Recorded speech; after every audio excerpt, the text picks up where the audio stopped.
We've taught things, and we taught things toward the end of the year or later on when we should have moved those things up a little bit earlier and scaffold and gave them an opportunity to have more time on task with that.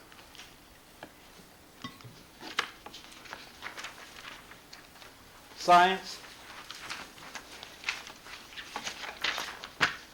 Demographic data. We see here, we're beginning to foster an appreciation for science. We're moving from dry labs to wet labs. So labs are becoming more relevant to the students, and so they enjoy math.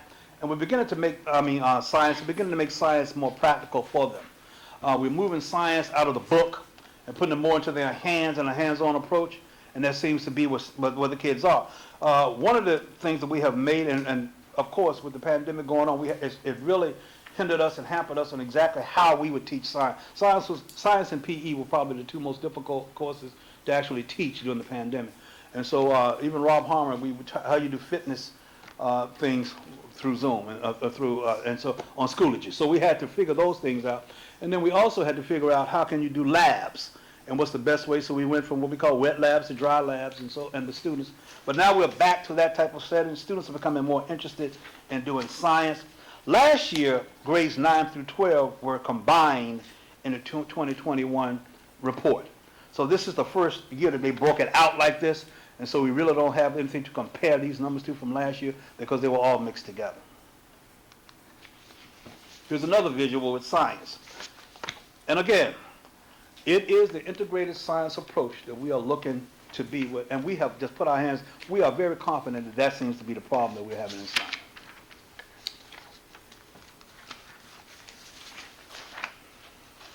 Dr. Baskerville, does the state require that you break it out by the ethnicity? Yes. And they require that I report that to you.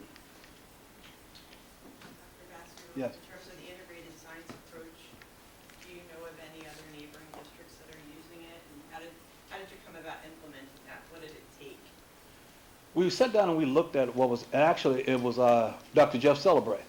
He was the one that sat back and we were trying to figure out how can we fix this and what can we do regarding that. And we said, well, when we go into curriculum writing, instead of us, and it just came to be that we were having difficulty sometimes getting the proper grade level teachers to write the particular grade level curriculum. So we had an aha moment and said, well, maybe if we integrate it in every year, and the students get it in every year, it'll take us 3 years to get there.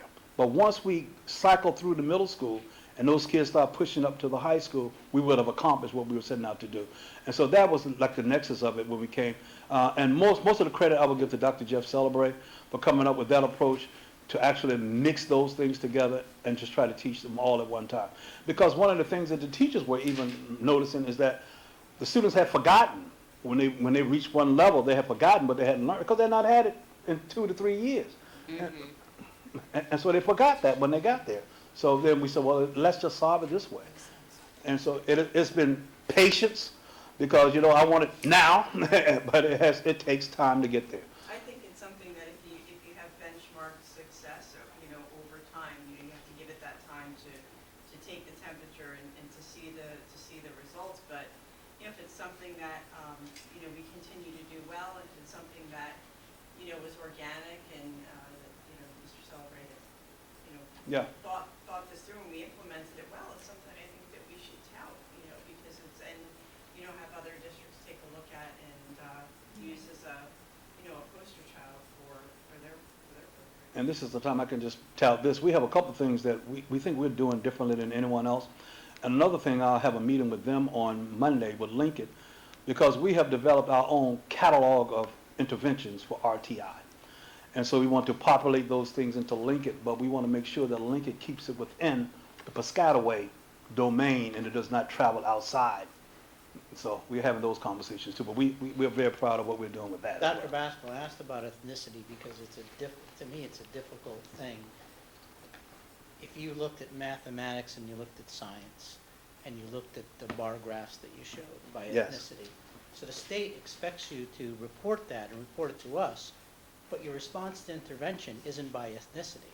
So I'm not following why Do you see what I'm saying? For example, if you seek science, this graph will show you that the Hispanic population is having some difficulties. Yes. So your response intervention isn't to the Hispanic population. So how do you address, if they want you to collect this data, why do they want you to collect it? How do you address that? Well, the whole thing behind response to intervention is based on data about where people are performing at. And so what we try to do is we keep moving along. Then we have to drill down and make sure that we do certain things. Now, one of the things that we did too is that Ms. Glenisha, we're looking at a lot of our Hispanic population, many of these, and you have the L's that are mixed in here as well. So a lot of these students they speak other languages, and so we have to look at it that way too. Yeah, okay. Okay, so what we're doing is that we look at translation devices, and we actually purchase things in multiple languages where we can. We're looking at ways of doing that, but we have a very large L population that's in this data. Okay.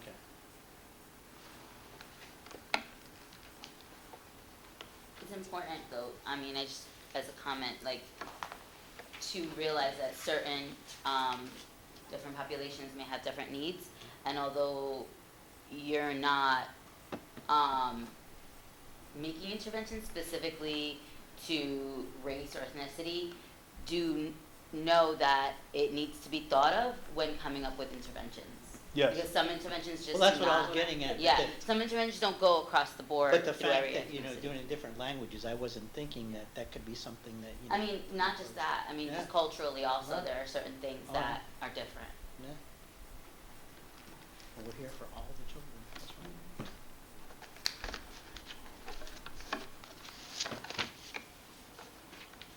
Distribution by support level, all grades, gender. Female, did I get female? I want to make sure I didn't get ahead of myself. Okay, so this is the ELA. Now we get into gender.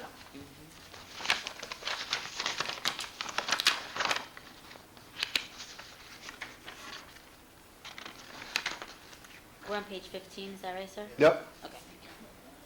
Yeah, I thought I Thank was you. lost. Thank you, Heather Nancy. Males and females. This is an interesting graph because we're looking at where they are in ELA language arts on page 15. Look how basically, even though the females are outperforming the males historically, we see how close this is.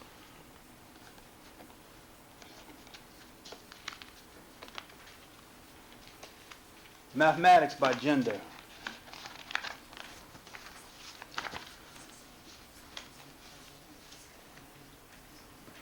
Middle school grade bands includes any Algebra 1 or geometry results taken in middle school, and intermediate and middle school tutorials played a major role in moving the numbers here.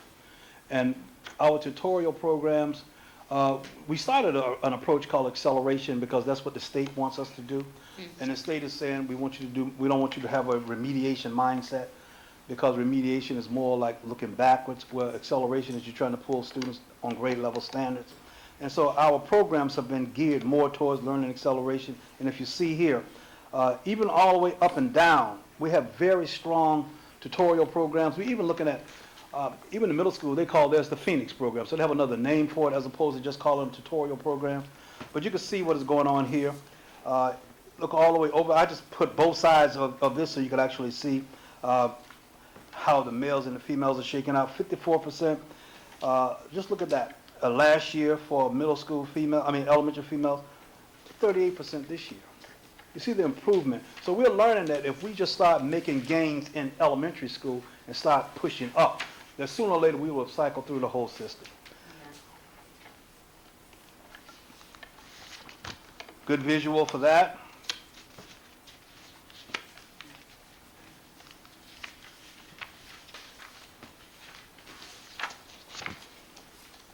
Science, then again, grades 9 through 12 were combined in 2021. So they were combined. We can't really compare them because they clustered them into one report last year. This year they broke them out. That's why you see that highlighted there.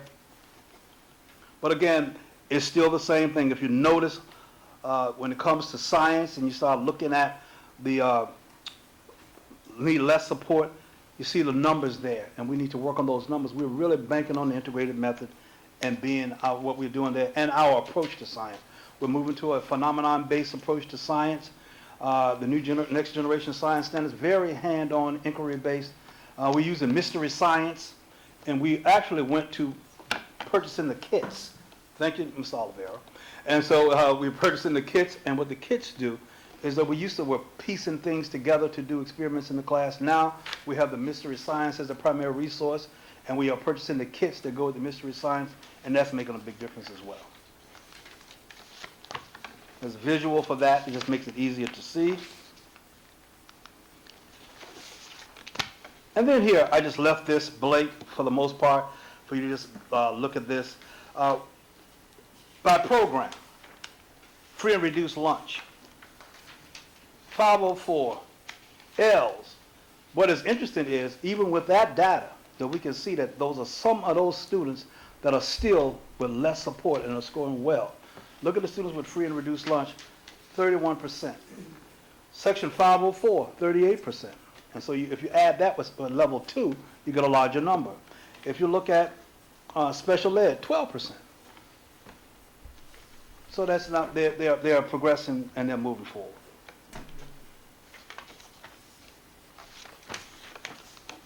Visual there.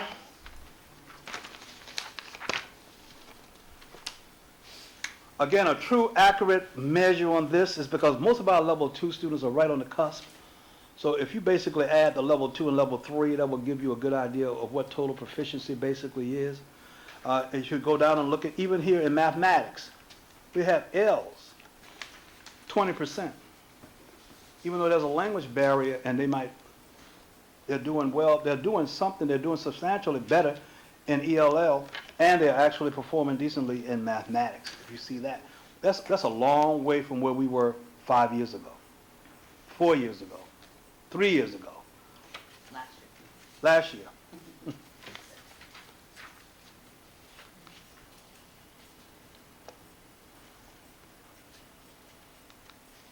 There's a graph there. Page 24, same thing by program.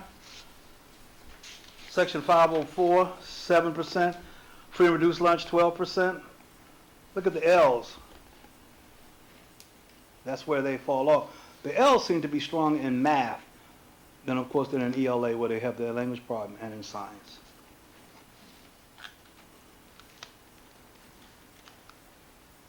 Dr. Basketball? Yes, ma'am. With that said, is there a way to kind of tie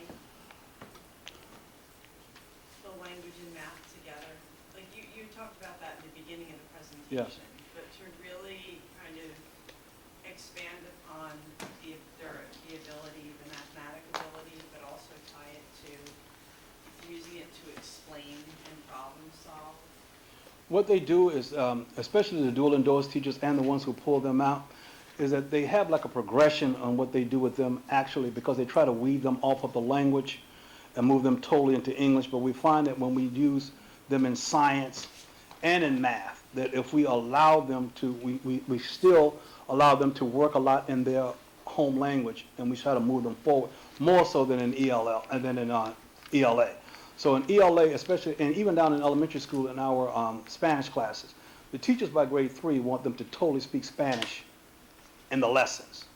But we've learned that if we take them and we take the Spanish kids who speak a little English, if we allow them to use more of their home language in math and science, and then pull them along slower there, then they have a better, so that's one of the things that the teachers have also discovered doing that.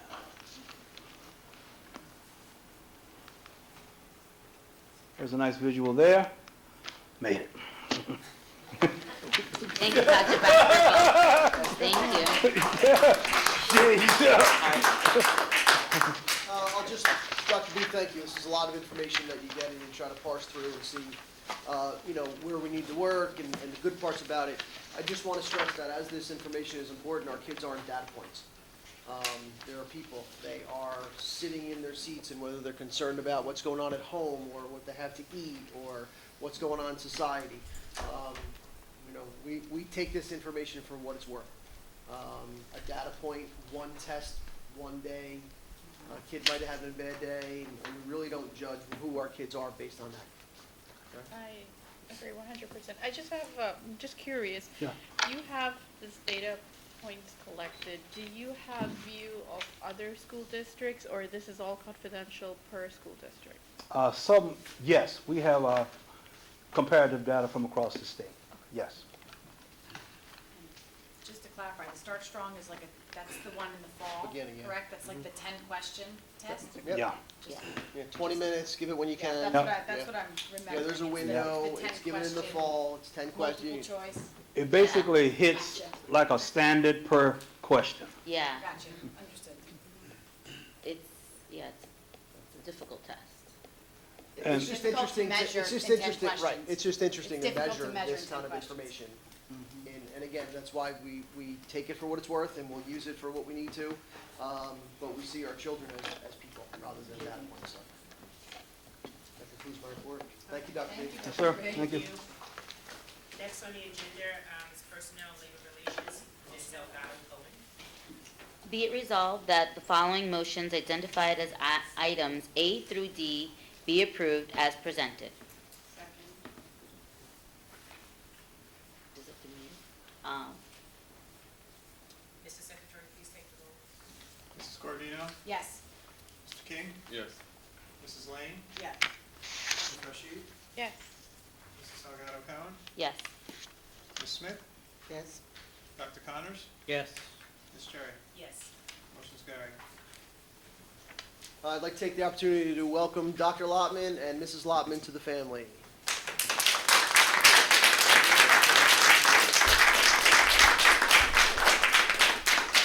Bienvenido. Thank you very much, thank you. Committee reports. We have, I believe, 4 committee reports this evening, I'm not positive. We're going to start with fiscal.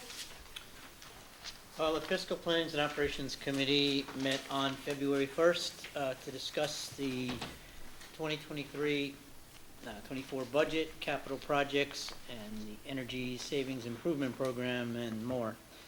On the 2023-2024 budget, the committee reviewed the preliminary budget draft information worksheet, and the committee discussed the proposed tax levy, including the healthcare cost waiver, increases in expenses, potential expenditure reductions, and the availability of funds for one-time expenditures.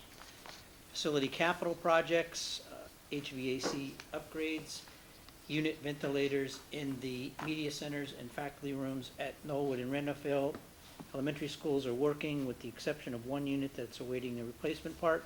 Installation of the remaining units expected during spring break. NJSA Regional Operating District grants, the Department of Education and the School Development Authority, the SDA, announced the availability of $350 million of the ROD grants. The application deadline is May 1st, 2023. Projects will be prioritized based on categories provided by the SDA. The district expects to apply for the ADA bathroom upgrades in the K through 8 schools. Unlike in the years past, there was a lot more money available, and this $350 million is spread out over many districts, and so that's why we're only applying for the ADA bathroom upgrades in the K through 8. 5-year capital project plan. Administration has prioritized projects for use of the capital reserve funds. The committee will review the projects at its next meeting. The energy savings improvement program update. The solar PPA, all schools have received permission to operate, I'm not sure what PTO stands for. Oh, okay. Permission to operate. They just don't like that. Mr. Oliveira is negotiating a termination settlement for Quabbatown Middle School. And PPA is the purchase agreement, power purchase agreement, okay. So our solar power purchase agreement. Honeywell projects, transformer replacements, and Siemens building management system upgrades are ongoing. Rooftop unit replacements are delayed until the next school closure. However, the contractor is still waiting for delivery on some of these units. Installation will continue into the summer of 2023. the Piscataway High School window replacement project is out for bid. New Jersey School Business Legislative Update, as you know, I participate in New Jersey School Board's Legislative Committee. Our business participates in the Legislative Committee of the ASBO, the New Jersey Association of School Business Officials. so what we do is we compare notes and we bring it to the committee, and the only thing that we could see this time around, Dr. Connors, me, discussed, the Senate Education Committee has approved some legislation. They were really on this meals and lunch programs. They're really pushing for, there's three bills coming out of the Senate on lunch meal programs. Anyway, and Madam Secretary, that's my, Madam President, that's my Thank you, Dr. Connors. Ms. Smith, Policy and Legislative. Thank you. The Policy and Legislative Committee met on February 2nd, 2023, to discuss policies regarding ESL education, emergency remote instruction, attendances, and more. The committee updated the following existing policies and accompanying regulations and approved them to be included on the next available Board of Education agenda. Policy and Regulation 2423, bilingual and ESL education, containing language changes to reflect current terminology and code citations. Policy and Regulation 2425 on emergency virtual or remote instruction programs, and implementing current law on providing remote instruction when schools must close due to a declared health emergency. Policy and Regulation 8140 deals with student enrollments, implementing current law regarding student enrollment and various record-keeping responsibilities. And Policy and Regulation 8330, student records, implementing current law regarding student records. The committee approved the following to be included on the next available Board of Education agenda. Regulation 8420.2 regarding bomb threats, 8420.7 on lockdown procedures, and 8420.10 about active shooters, incorporating current legal requirements for crisis preparedness, while assuring that sensitive security information is not publicly accessible. The committee approved all to be included on the next available Board of Education agenda. Mr. Rubin updated the committee on pending legislation, including S 3430, which would drastically expand sick leave rights for school district employees, and S 2256, which would establish criteria for determining whether students have a specific learning disability. The committee will continue to review Policy and Regulations 5200s on attendance regarding current law on student attendance. Ms. Corradino recommended that excused absences be added to the list of reasons that could not be used to adversely affect a student's grade. Ms. Rashid suggested that, aside from the policy and regulation, the administration consider making the procedures for reporting students absent more uniform throughout the district. Thank you, Ms. Smith.